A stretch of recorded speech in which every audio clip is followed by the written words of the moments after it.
Inilah Gorissa dan TV, membaca Indonesia dengan 3 metode. Metode pemikiran kritis, metode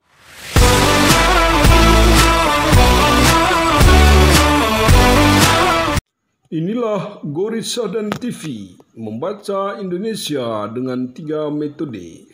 Metode Pagi kepada pemirsa Gorissa dan TV di seluruh Indonesia.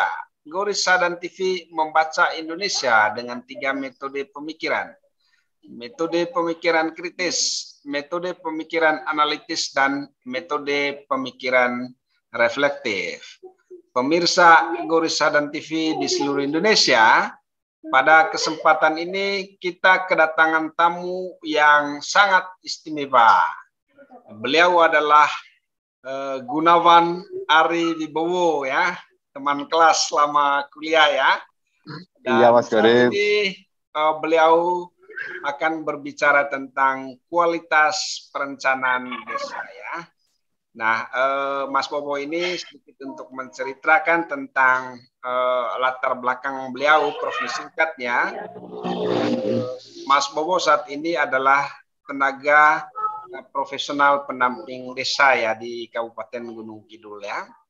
Nah, tentu saja Mas Bobo memiliki banyak pengetahuan terkait dengan kualitas, ya, dan juga bagaimana proses, ya, penyusunan perencanaan desa itu, ya. Mari kita sama-sama mendengarkan dari beliau. Tentu saja kami persilakan Mas Bobo untuk menyapa pemirsa Gorissa dan kemudian memperkenalkan diri, baru masuk kepada kualitas perencanaan desa. Silakan Mas Bobo. Oke, Mas Goris. Selamat pagi, siang, dan malam bagi seluruh sahabat Nusantara. Selamat Nusantara, ya. Saya terima kasih berkesempatan untuk bergabung menjadi tamu, ya, ini. Ya, tamu atau apa, ya? Menjadi tamunya seorang Goris Sahdan TV. Seorang Goris Sahdan TV. Beliau teman sekelas dulu. Saya banyak belajar dari beliau sejak di kuliah sampai sekarang. Gitu, dan ketemu lagi Mas Goris. Jadi saya bersama teman yang lain, ini salam istimewa juga Mas Goris untuk Gorissa dan TV. Jadi kami tim besar di P3MD namanya, ya. Jadi program pembangunan dan pemberdayaan masyarakat desa. Itu berada di bawah Kementerian Desa, Pembangunan Daerah Tertinggal dan Transmigrasi Republik Indonesia, Mas Goris. Nah, di antara tugas yang saya harus jalankan adalah program untuk pemberdayaan masyarakat, gitu, pemberdayaan masyarakat. Nah, saya kebetulan di Gunung Kidul, area saya di Kecamatan Giri Subo, Mas Goris. Kecamatan Giri Subo. Jadi kalau sekarang di DIY ini namanya bukan kecamatan lagi, karena memang di Undang-Undang Desa boleh, ya, penamaan itu kecamatan atau sebutan lain. Itu Kapanewon namanya, Kapanewon Giri Subo. Kemudian ini mewakili wilayah yang lain. Jadi satu hal sebenarnya sebelum saya banyak bicara tentang perencanaan, ada yang istimewa di desa sejak kewenangan desa itu diberikan. Jadi ada kewenangan yang diberikan ke desa, di situ ada asasnya juga, ada hak-hak yang menjadi pilihan, Mas Goris, bagi masyarakat. Sehingga kalau dulu itu perencanaan, kita bicara tentang perencanaan, ya, perencanaan di desa itu top down, jadi pemberian. Sekarang sudah tidak. Ya, masyarakat memiliki hak, memiliki ruang, memiliki waktu untuk memikirkan desanya itu sendiri dari berbagai sisi. dari sisi pemerintahannya, kemudian pembangunannya, pemberdayaan masyarakat, dan pembinaan, serta satu lagi sekarang namanya kesiapsiagaan bencana. Nah, ini termasuk COVID-nya, Mas Garis. Jadi peristiwa di Mas Garis tentu berbeda dengan peristiwa di daerah saya, gitu. Nah, itu yang kemudian perencanaan itu diberikan haknya kepada masyarakat lewat siklus, namanya siklus tahunan desa. Nah, dan itu yang saya lihat, kemudian saya alami. Jadi masa depan desa itu berawal dari proses pemilihan lurah sebenarnya. Lurah terpilih sama seperti tulisan yang saya kirim ke Mas Boris kawan itu. Saya terima kasih udah di-view, udah dibaca ya. Masih. Nah, itu nanti Mas Boris, jadi lurah yang terpilih dia punya waktu selambat-lambatnya 3 bulan untuk menyusun namanya RPJM desa. Program 6 tahun ya, 6 tahun desa. Berdasarkan visi misi tersebut mau dibawa kemana sebenarnya desa itu terbingkai dalam visi misi. Selanjutnya dari visi misi itu akan di breakdown menjadi sebuah kegiatan. Nah, contoh saja lah, ini sampling aja, contoh saja. Saya sama Mas Goris akan membuat sebuah mobil nih. Mobil itu saya akan bikin selama 6 tahun. Maka karena tidak mungkin itu 1 tahun selesai, maka tiap tahun itu di breakdown dalam sebuah perencanaan tahunan, tetapi hasil akhir itu untuk desa saat ini itu adalah perencanaan yang sudah tertata, Mas Boris. Apa yang akan terjadi 6 tahun itu sudah dibingkai sejak awal di program RPJM Kelurahan 6 tahun itu. Nah, ini nanti belum kesuka duka ini tentang ideal dulu ya. Itu. Nah, setelah itu selesai, nanti lewat proses ada musyawarah padukuhan, ada transek, ada analisa kemiskinan partisipatifnya, kemudian ada banyak kajian tentang hal yang akan dilakoni nanti. Setelah itu baru keluar nanti setiap bulan Juni, itu di desa ada namanya musyawarah kalurahan. Muskal rencana kerja pemerintah kalurahan tahun yang akan datang. Jadi dilakukan H-1. Nah, kalau itu nanti selesai, proses berjalan, baru dijadikan bahan untuk diurai ke dalam objek belanja, namanya objek belanja anggaran pendapatan dan belanja desa. Sudah berisi di situ kegiatan apa saja, kemudian objek belanja yang harus dipenuhi untuk mewujudkan cita-cita atau program tadi apa. Itu perkembangan, jadi road map-nya perencanaan desa seperti itu. Sekarang kita coba bicara lebih dalam lagi. Tentu di situ Mas Boris ada beberapa potensi ya yang sebenarnya harus menjadi alat ukur dan bisa diteropong sebenarnya oleh siapapun.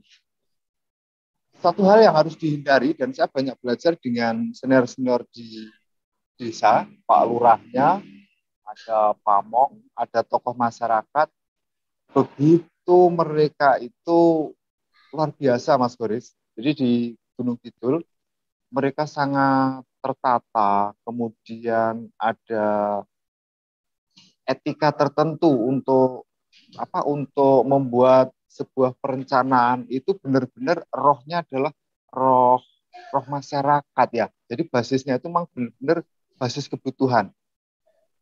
Artinya sejak Undang-Undang Desa ini lahir, hal yang positif saya lihat adalah tidak sekedar perencanaan di desa itu gugur kewajiban. Oke lah secara hukum ini sudah ada perdesnya kok, ini sudah ada RKP desanya, tetapi perkembangan waktu, saya justru banyak belajar dengan mereka bagaimana dari sisi ketepatan waktu itu tepat. Jadi bulan Juni juga mereka sudah melakukan itu.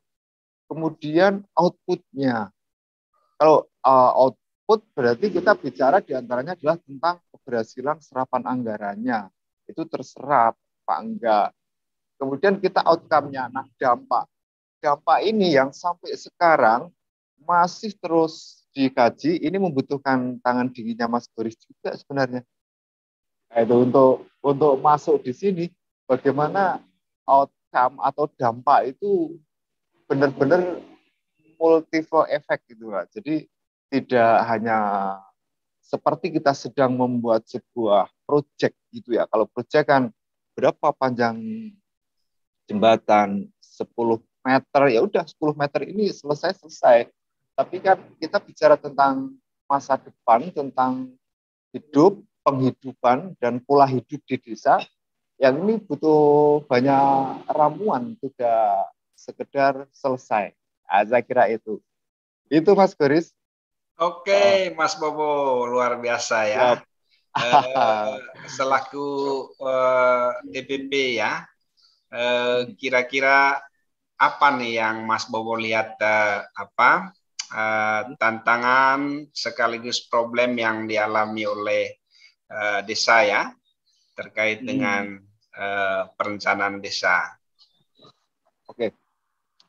Kalau bicara tentang problem ya, sebenarnya saya melihatnya justru tidak problem, tetapi sebuah hal positif yang harus kita kembangkan untuk desa. Ini sebuah pilihan adalah digitalisasi desa, Mas. Karena perencanaan tanpa berbasis data, jadi bukan artinya gini, kalau perencanaan itu kata saya, kata Mas Boris itu bahaya. Tapi sebaiknya perencanaan itu adalah kata data. Memang berdasarkan data, contoh lah, desa kita, itu sama Mas Boris, ambil saja contoh punya desa. Kemudian kemiskinan mau kita urus ini harus terukur betul. Berapa orang miskin? Kenapa mereka miskin? Itu jangan sampai kita itu justru memberikan ikan ya nanti akhirnya, padahal yang benar kan kita berikan kail supaya mereka berdaya. Artinya satu adalah data, Mas Boris, yang perlu. Data itu memang harus jadi basisnya perencanaan dan terukur. Artinya bukan sekedar oke lah ini musim apa sekarang, kemudian dampaknya apa. Perencanaan nih, kita mau melakukan pelatihan, selesai pelatihan, kemudian mau kemana ini pelatihan, tidak ada evaluasi dampaknya. Nah ini evaluasi dampak yang perlu dikuatkan di desa itu. Evaluasi dampak, kemudian bagaimana pengembangan. Yang ketiga atau yang kesekian adalah tentang mitra, Mas Boris. Bagaimana mitra ini kita bangun untuk masing-masing memiliki spesialisnya sendiri-sendiri gitu loh, spesialis bidang. Itu Mas Boris. Oke, Mas Bobo ya, terkait dengan data kan sebenarnya kan desa itu kan apa ya, ada nggak kesulitan mereka untuk membuat data itu dalam bentuk angka-angka ya. Nah, misalnya kan kita tahu nih bahwa di sana ada air minum ya, terus lokasi air minum itu berapa jaraknya dari pusat desa, dari kantor desa, itu kan mereka ya istilahnya kalau kita bicara tentang data, ada nggak misalnya kapasitas dari desa itu untuk sudah sampai ke sana, sehingga kalau misalnya kita semacam memaksakan desa untuk digitalisasi, nah itu sudah siap nggak misalnya kayak gitu. Benar Mas Garis. Jadi ini saya menanggapi yang Mas Garis sampaikan tadi. Ada satu hal Mas Garis, ini kabar baik juga. Jadi kalau kita ngomongnya tentang data gitu, artinya data itu kan berkepentingan ya. Data itu untuk apa? Nah, sebelum ke data ada lagi satu nanti tahapan yang harus dilewati. Ini sebenarnya adalah tata apa ya, tata ruangnya Mas Boris, yang ini menjadi pekerjaan juga untuk desa atau kelurahan. Bagaimana tata kelola itu akan dibangun, tata ruangnya mau seperti apa, kemudian bahkan ini bicara tentang data, ini bisa sampai ke DED-nya Mas, detail engineering desainnya itu juga harus ditata. Itu desa yang sekarang sebaiknya mulai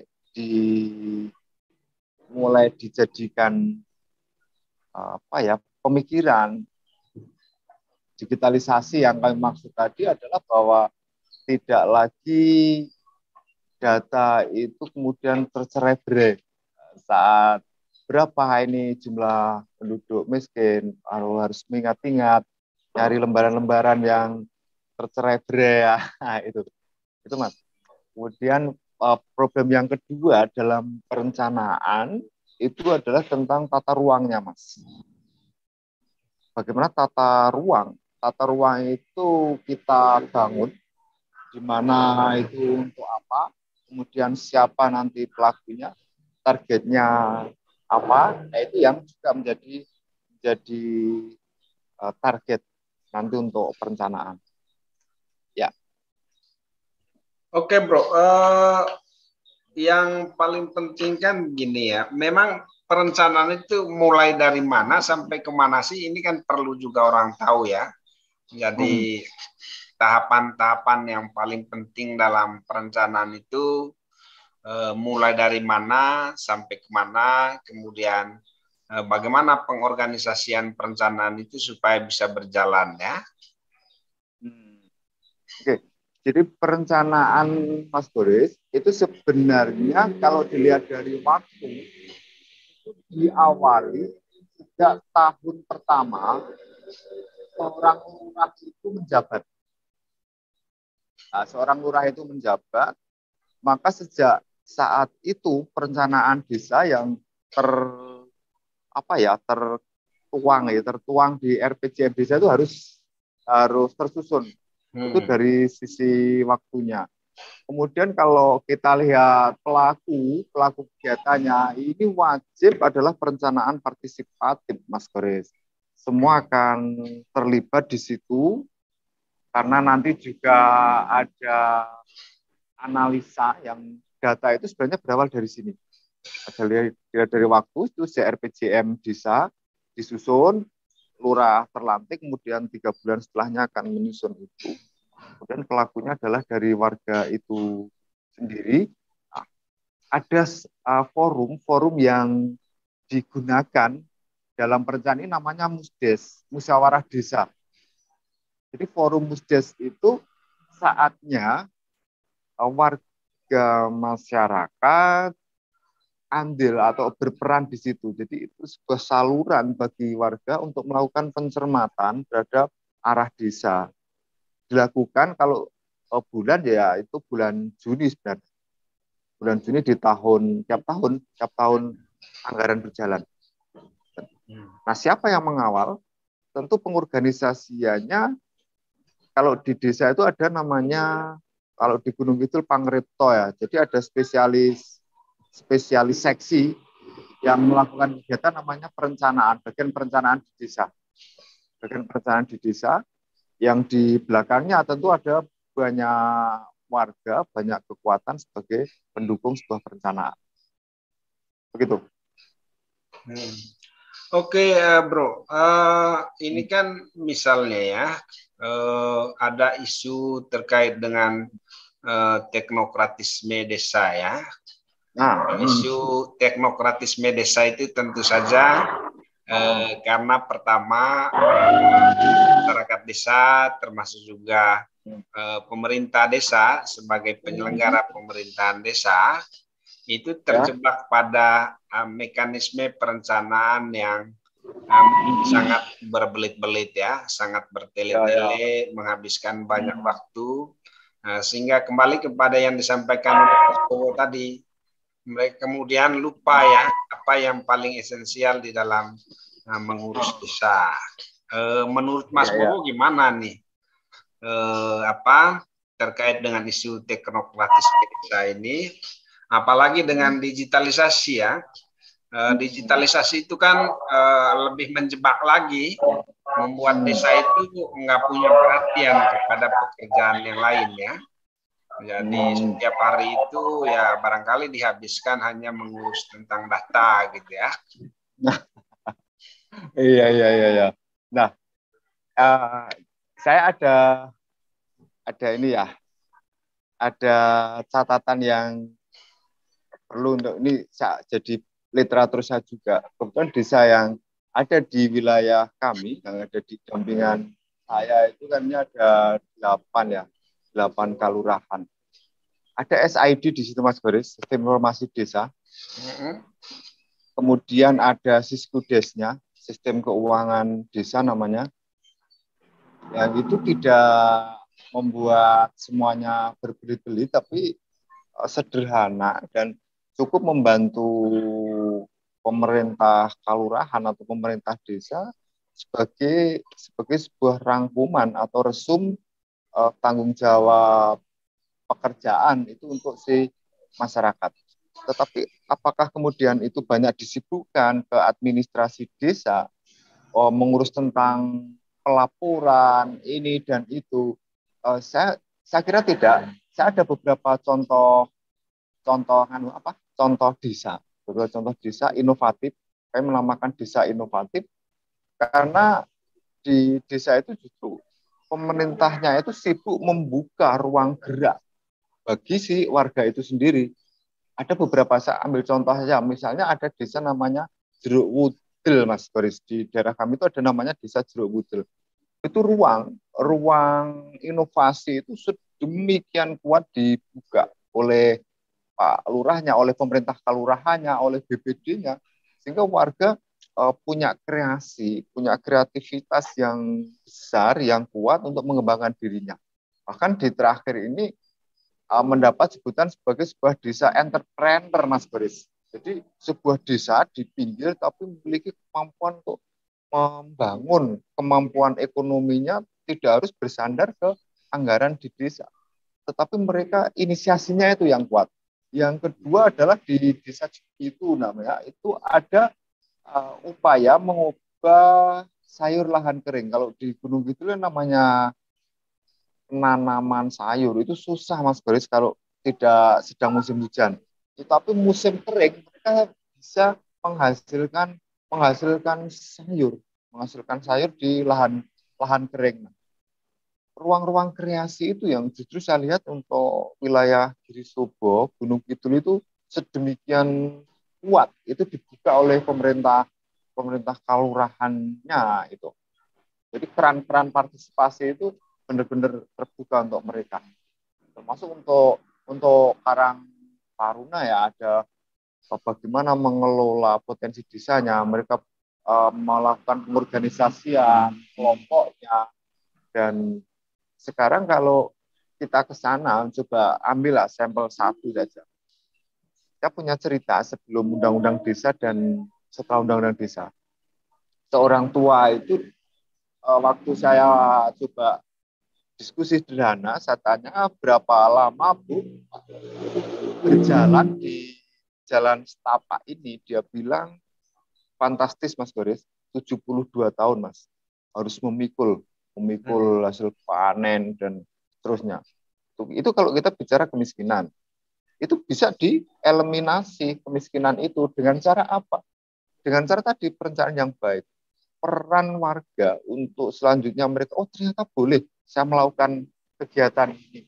Saya boleh berprakarsa dengan anggaran dan dengan kemampuan yang lain, dengan modal sosial, dengan modal finansial, dengan modal sumber daya alam, saya bisa melakukan itu.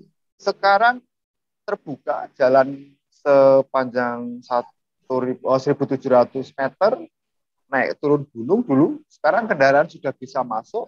Dulu orang panen itu harus membayar mahal banget hasil panen sama dengan hasil produksi bahkan minus. Sekarang tidak, mereka bisa sekali angkut dan banyak hal yang mereka bisa kembangkan.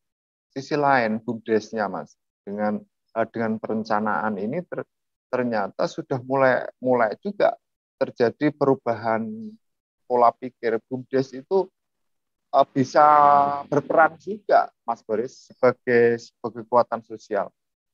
Di antara kelemahan petani di daerah kami itu biaya produksinya awal yang mahal. Tapi ya? sekarang tapi sekarang tidak lagi, karena mereka tidak perlu beli di awal. BUMDesnya hadir. BUMDes hadir untuk ini loh, barang ini silahkan. Mau butuh apa? Bibit jagung, bibit pari. Terus bagaimana? Nanti ini kan bukan bantuan. Silahkan monggo dirembuk, nanti mau menggalikan berapa untuk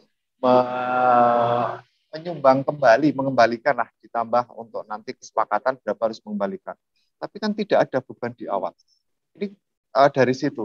Artinya kreativitas di warga itu bukan sentralistik, kemudian pemerintah matematis gitu ya.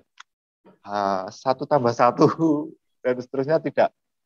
Ini ruang kreasi dibuka, kemudian inovasi bisa dilakukan, kekuatan warga menjadi roh pembangunan di desa. Ini sampel yang di sana. Silahkan untuk bisa hadir di sini, Mas Boris. Kami punya JCLS. Itu. Begitu, Mas Boris? Yuk. Mas Bobo ya. Iya. Pemirsa Gursa dan TV itu ingin tahu ya tentang ini kan Gunung Kidul ini kan juga bisa menjadi contoh ya untuk tingkat nasional ya. Beberapa badan usaha milik desa di Kabupaten Gunung Kidul kan sudah menasional ya. Misalnya di Beleberan ya. Walaupun misalnya tata kelola badan usaha milik desa itu masih perlu dibenahi ya, perlu ditingkatkan ya. Nah, dari aspek perencanaan ini, kira-kira bagaimana misalnya desa menempatkan badan usaha milik desa itu sebagai sebuah prioritas lah, atau sebagai tempat untuk pemberdayaan ekonomi masyarakat ya. Ya, jadi benar Mas Boris, karena banyak hal yang pemerintah tidak bisa masuk di situ. Contoh sekarang tentang usaha, ini salah satu contoh saja, usaha namanya ada simpan pinjam gitu ya, atau ada peternakan. Ini sebuah kegiatan yang tidak, peran ini bisa diambil oleh yang lain atau contoh lain misalnya. Lahirnya PP 11, Peraturan Pemerintah 11, ini masih tentang perencanaan, ada kaitannya.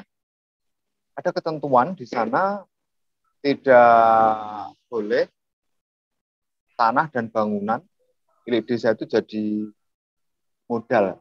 Nanti peraturan kelurahannya itu mengatakan kerjasamanya adalah kerjasama pengelolaan.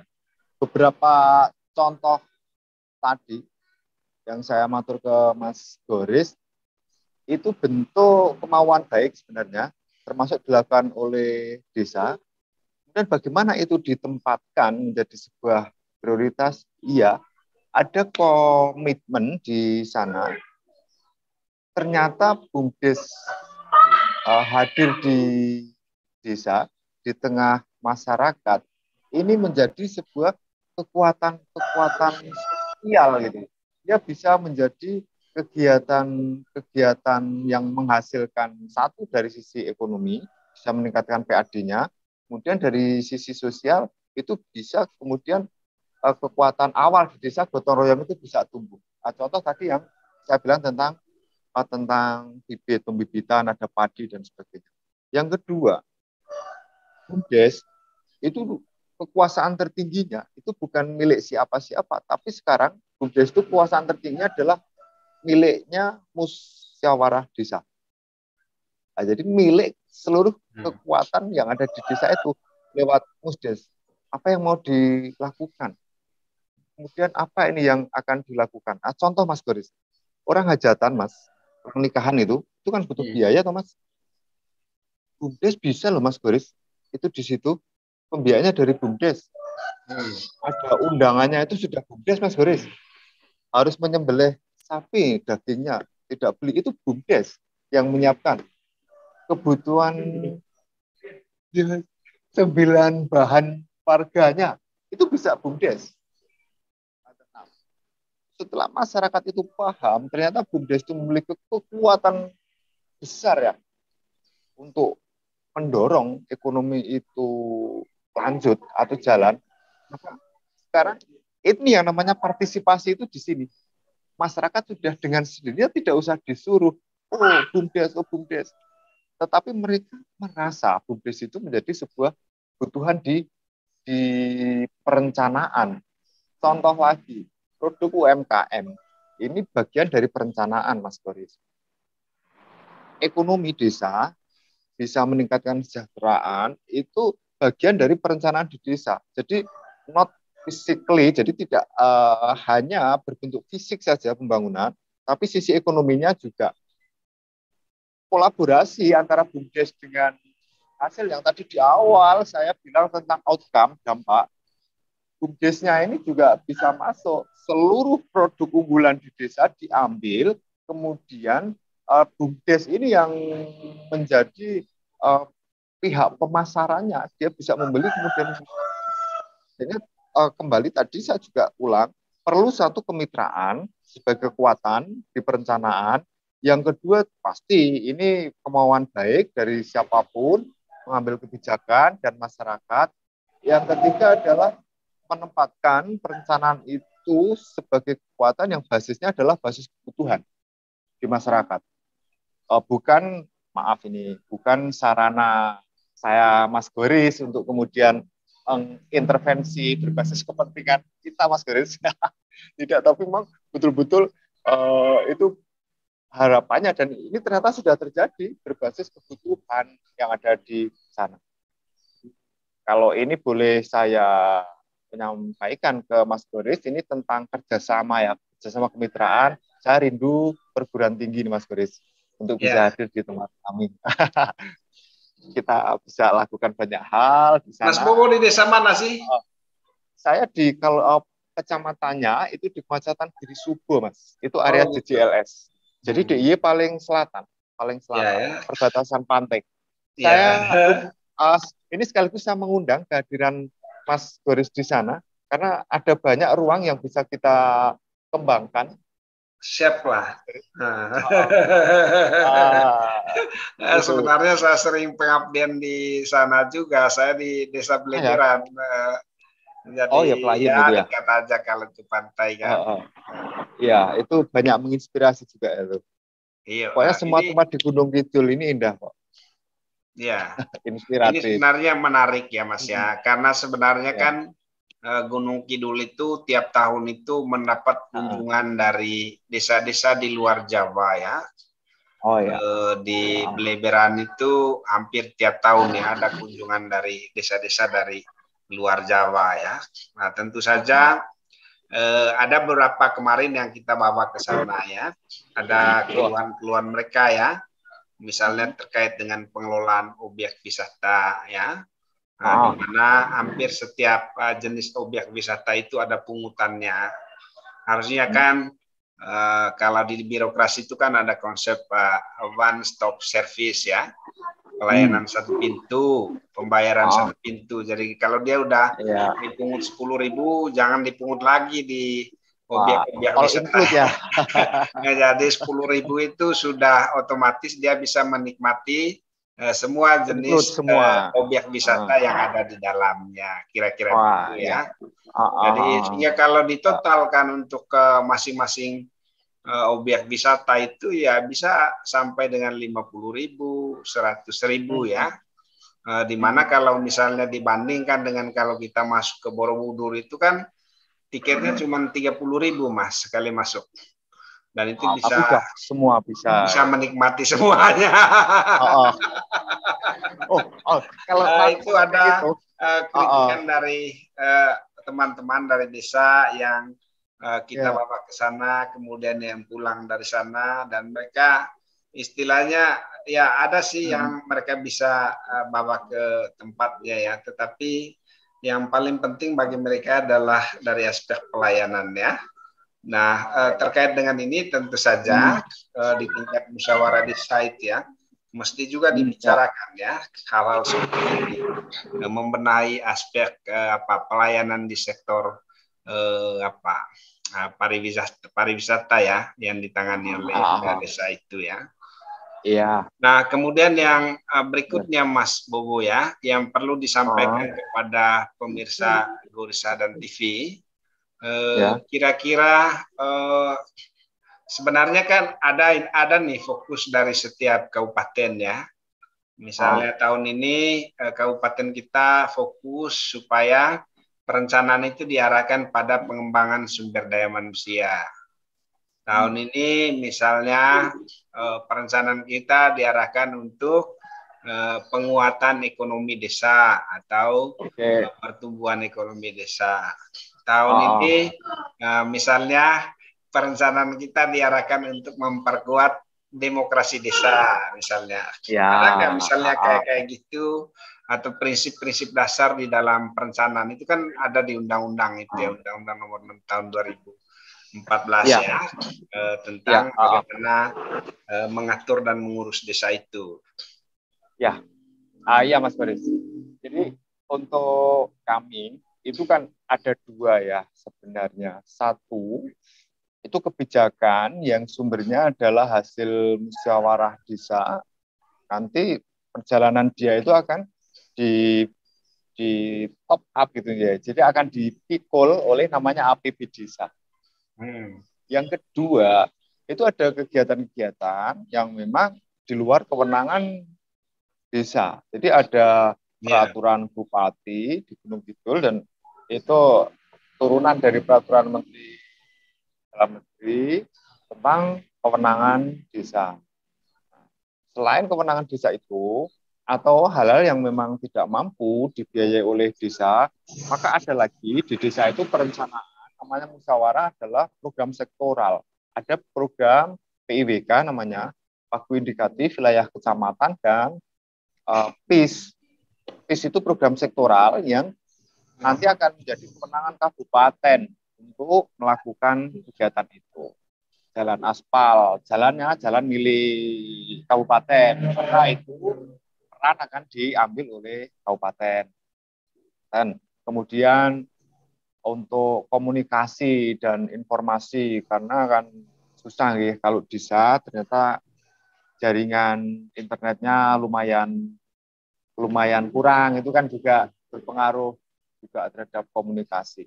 Itu menjadi kewenangan desa, tetapi juga nanti ada kekuatan yang ada di kabupaten sebagai kemampuan teknisnya ya. Itu di sana, kemudian desa yang akan bersinergi dengan itu. Ya, memang betul Mas Boris. Ada kebijakan di kabupaten, target-target tahunan. Nah, target-target tahunan ini saya ambil contoh ini tentang kemiskinan. Tentang kemiskinan ternyata ada beberapa target yang harus selaras dengan arah RPJM kabupaten. Banyak saudara kita yang belum beruntung, kemudian rumahnya perlu untuk direhab, namanya rumah tidak layak huni. Stunting, Mas Boris, itu juga isu nasional. Mas Boris, ini saya promosi Mas Boris juga menjadi seorang dosen, menjadi seorang ahli itu karena waktu PAUD-nya ini sudah disuplai oleh pendidikan yang multi apa ya komplit lah oleh orang tua. Nah itu juga sekarang yang sedang digodok di desa. Bagaimana pendidikan anak usia dininya, bagaimana dengan kesehatan ibu dan anak, sanitasi, kemudian tentang jaminan sosialnya. Nah, ini isu-isu nasional yang kemudian dibawa sampai ke desa. Tapi karena memang desa itu memang butuh seperti itu.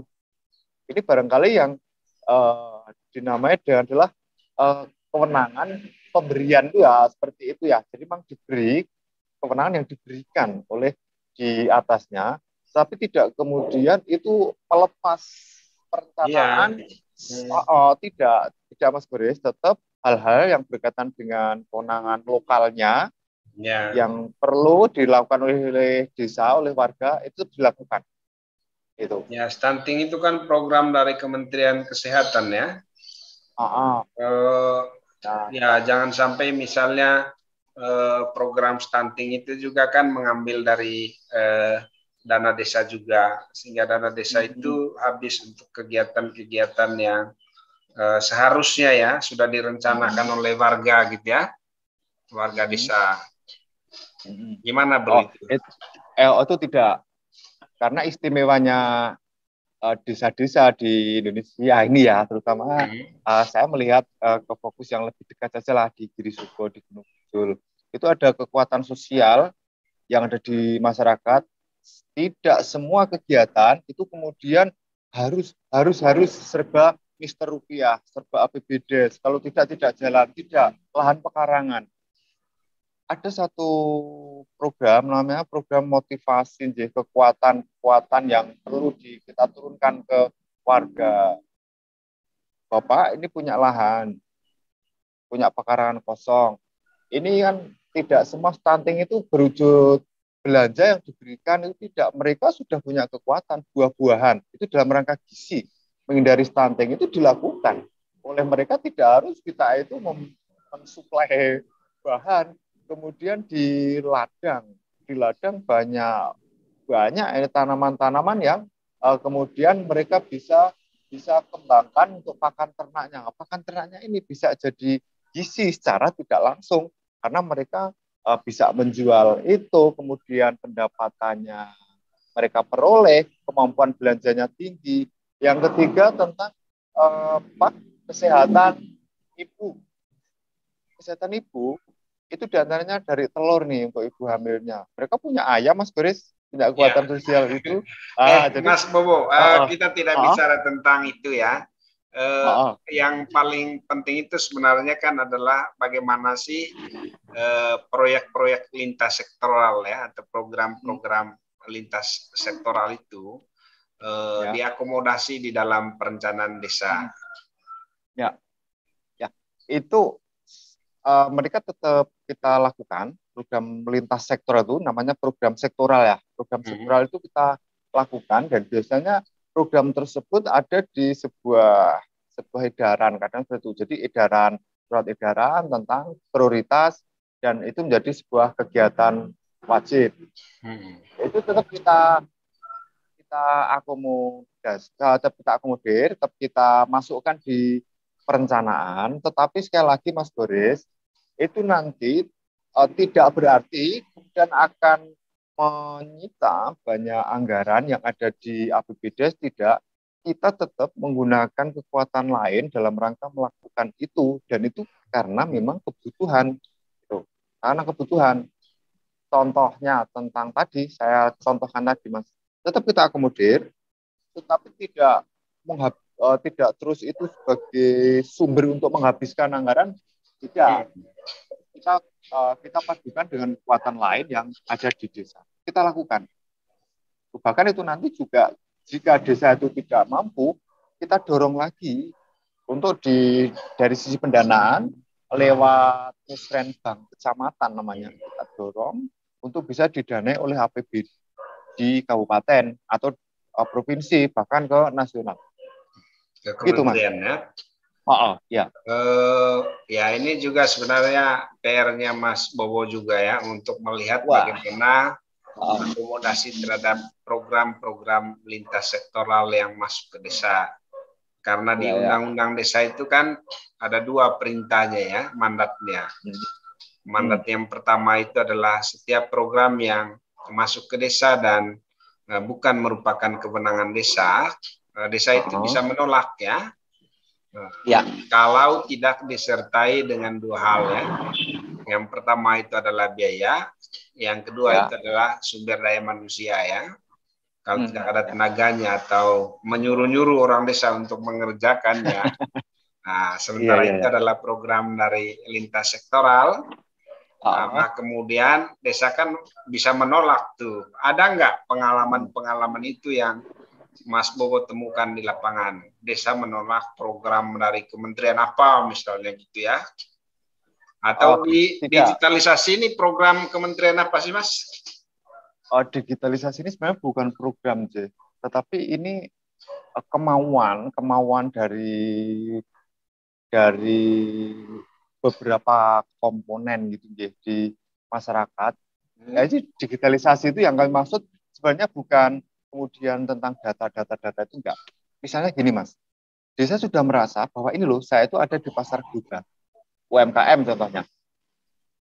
Saya perlu untuk menembus batas angan saya itu bisa produk saya terjual. Ini yang kami maksud tadi sebenarnya digitalisasi di situ Mas. Banyak desa yang kemudian berinisiasi, saya akan bangun nih TV desa, media informasi supaya bisa dikenal seperti TV Gorisahdan ini. Ya, di antaranya digitalisasi ini seperti untuk itu. mencerdaskan lah. Ya. Ya, kalau kembali ke sana kan gini Mas, kalau digitalisasi ini kan tentu saja ada waktu yang dikeluarkan oleh masyarakat desa ya. Kemudian juga ada tenaga yang mereka keluarkan, kemudian ada macam-macam lah ya yang mereka korbankan ya. Waktu yang seharusnya digunakan untuk keluarga terpaksa harus mengerjakan digitalisasi itu ya. Nah itu ada biayanya nggak sih dari pemerintah yang kayak gitu itu? Ada Mas, itu namanya SID, jadi Sistem Informasi Desa. Ada ya. Desa. Selain itu juga ini targetnya nanti banyak volunteer yang hadir sebagai duta digital. Bagaimana mereka berperan? Mas Boris, di tempat kami ada embung Mas, kemudian ada pantai. Ini kalau kami tidak menjembatani dengan informasi itu kan kita tidak bisa ketemu nih. Contoh seperti itu. Kayak gitu. Kalau tentang penolakan tadi, ada enggak ini penolakan program Citra Masuk ke Desa? Saya jawab tidak ada, karena beberapa itu yang nangani adalah dari, ini namanya PIS ya, namanya PIS berarti yang nangani adalah dari OPD itu sendiri, hanya areanya, lokusnya adalah di desa. Sebuah pekerjaan yang memang dibutuhkan oleh desa, tetapi dilakukan dari sisi anggaran oleh mereka sendiri, kemudian hanya lokusnya yang ada di desa. Itu Mas Garis. Oke, Mas Bobo, waktu kita sudah habis ya. Iya. Ada waktu sekitar 1 menit lah untuk Mas Bobo memberikan rekomendasi ya. Rekomendasi itu terkait dengan kualitas perencanaan desa ya. Di Undang-Undang Nomor 23 2014 itu kan tentang pemerintahan daerah ya, bahwa pemerintah daerah itu wajib memberikan fasilitasi dan pendampingan ya terhadap desa gitu ya. Nah, apa nih rekomendasi kepada pemerintah daerah? Kan di pemerintah daerah itu kan banyak tenaga ahlinya, Mas. Supaya kualitas perencanaan desa itu bagus. Kemudian rekomendasi desanya apa? Oke. Terima kasih Mas Boris. Satu hal adalah konektivitas. Jadi konektivitas. Jadi perencanaan itu tidak berhenti hanya di satu desa, tetapi bisa terkoneksi dengan yang lain. Karena kekuatan kita itu kan belum tentu kekuatan antar desa, antar kelurahan itu seperti yang diharapkan. Ada tahapan-tahapannya, ada gridnya. Sehingga konektivitas ini bisa menjadi jembatan. Apalagi ruang sudah dibuka, ada permakades, perjanjian antar desa dalam satu wilayah, dalam luar wilayah, dan seterusnya. Yang kedua, optimalkan tentang kekuatan sosial yang ada di desa. Gotong royong, kemudian dan banyak hal, ini sesuatu yang perlu dilakukan. Yang ketiga adalah instrumen monitoring dan evaluasi. Monitoring dan evaluasi ini alat ukur yang sudah harus digital juga, artinya sudah terukur basis angka skor sekian ini menunjukkan apa. Nah, barangkali itu menjadi feedbacknya untuk kemudian bahan perbaikan bagi desa. Ada monitoring, ada evaluasi, dan itu dilakukan juga secara partisipatif. Yang ketiga, kalau boleh ini menjawab pertanyaan Mas Boris juga, ini adalah sistem administrasinya. Ini bagaimana sederhana tetapi bisa mewakili keseluruhan dan tertata. Yang keempat, ini nitip pesan juga ke Mas Boris. Selamat datang di Gunung Kidul, perguruan tinggi. Kami undang untuk hadir. Nanti tentang kontak saya ada di Mas Boris, bisa dicantumkan. Mas Boris juga ada. Ini kan sahabat selamanya. Gitu. Siap. Kalau jarak kita itu kalau dulu kan kilometer Mas Boris, sekarang dekat gitu ya. Cara kita memandang. Ya. Itu Mas Boris. Oke, terima kasih banyak Mas Bobo ya, luar biasa ya hari ini ya. Dari studio Goresan dan TV, saya mengucapkan banyak terima kasih kepada Mas Bobo ya, yang telah menjadi narasumber kita pada hari ini ya. Nah, apa yang kita lakukan ini untuk dua hal, Mas Bobo. Yang pertama itu adalah mengedukasi masyarakat ya, supaya masyarakat itu semakin terampil di dalam membuat perencanaan desa ya. Yang kedua adalah tentu saja kontribusi kita untuk mencerdaskan Indonesia. Selamat siang, salam dari studio. Selamat siang. Salam juga Mas.